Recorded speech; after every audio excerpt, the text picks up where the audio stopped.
Metro রেলের bearing pad খুলে নিহত আবুল কালামের দাফন সম্পন্ন হয়েছে।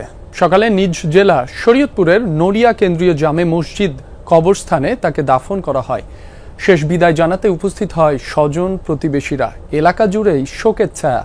এর আগে নিজ গ্রামের বাড়ি ঈশ্বরকাঠিতে পড়ানো হয় দ্বিতীয় জানাজা।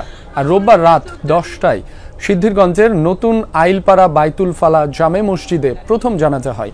নিহত কালাম তার স্ত্রী ও 2 সন্তান সহ শ্বশুরবাড়ির পাশে সিদ্ধিরগঞ্জের পাঠানটুলি এলাকায় ভাড়া থাকতেন।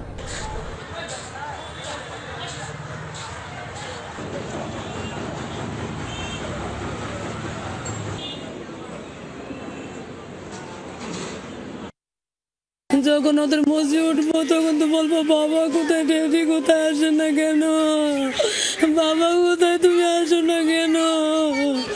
এখনো তো ওদের ওই বুঝ হয় নাই যে বাবা গেছে কোথায়, বাবা যান নাই।